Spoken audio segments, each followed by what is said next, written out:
So, Tom, I wanted to ask you, there's a lot of talk about the identity graph, the identity, the importance of having workable identity systems. We've been talking about this for a few years.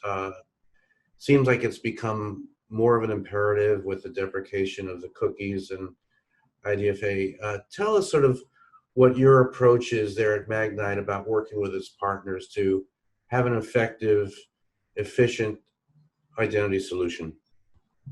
Well, I mean, I think it's important that everyone realizes that we literally are reinventing the internet. So the work we're doing right now is going to fundamentally restructure how websites and applications work, how they monetize, and how they interact with their consumers. And there can be nothing more important than this topic. And so it should be immediately apparent to everyone that we have to collaborate and work together to be able to create this new environment. It means buyers and sellers cooperating and jointly building systems together that are going to work end to end from the publisher and the app all the way up to the end buyer. So the stakes are high, but it's super exciting and super fun that we're able to do something of this importance. And I think we're going to end up with a better buying regime, a more secure and private internet, and a healthy publisher community when we're done. Well, identity in our industry really means audiences. It means how do you group groups of users together so that we can deliver relevant content and relevant advertising messages to them. And so that's really what identity is all about. Is determining based on what apps you like, what apps you don't like, what devices you use, and those types of things, what messages would be relevant. And it used to be done using a system that frankly did not have user consent or didn't have the type of consent and user choice that we want to build into the new internet. So we're evolving that away from this third-party cookie model towards a model that's based on first-party information by user login and by anonymity. Tom, tell us about some best practices by DSPs, what you look for in a DSP partner, and some innovation that's happening there. It's really about information sharing. So what we've learned is the more we can tell a buyer, as much as we can about the nature of a piece of inventory, the nature of a user, or the nature of a slot, they're more successful in targeting their bids and their buys to that piece of inventory, and vice versa.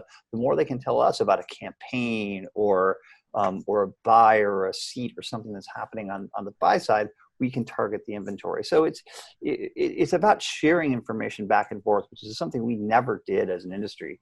And MediaMath in particular has been really innovative in saying, listen, enough of this my data versus your data. Let's pool our data together. Let's get collectively smarter. And that's the tide that rises all boats. That makes us all more effective, makes more money for publishers, has better outcome for buyers, and it's just a better way of working and doing business over time. So Tom, I'm sure you've had conversations about IDFA with your publisher partners. How do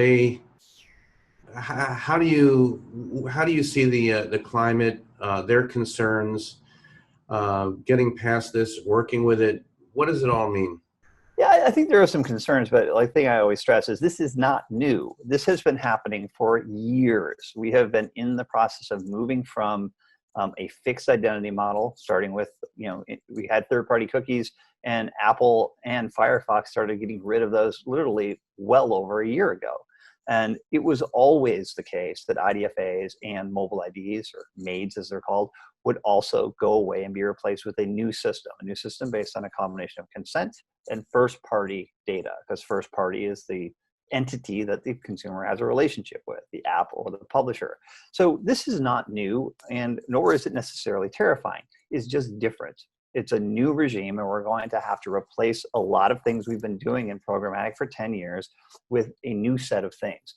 But I don't think that's terrifying at all, and it's certainly not a surprise.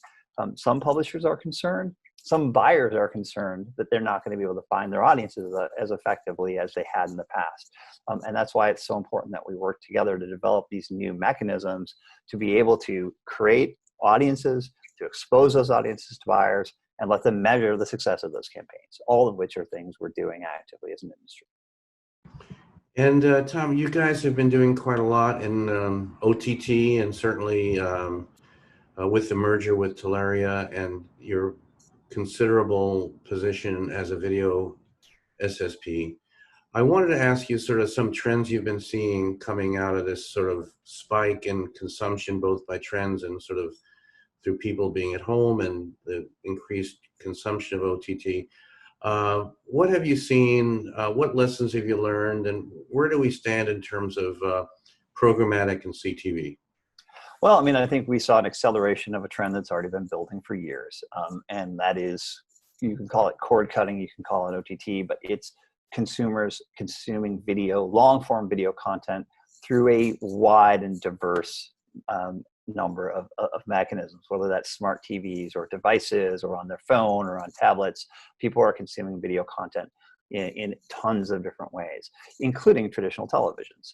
So, I think that as more and more eyeballs and more content is consumed using over-the-top and CTV devices, we're seeing a shift in how buyers buy. And it's very similar to the conversation we just had about identity, because it used to be that television and video buyers would buy spots, right? They'd buy a group of subscribers, not individual audiences. And so as we move towards audience-based buying and addressability, that's really the core of what programmatic is all about, is using data and using information to be able to match the message precisely to the consumer.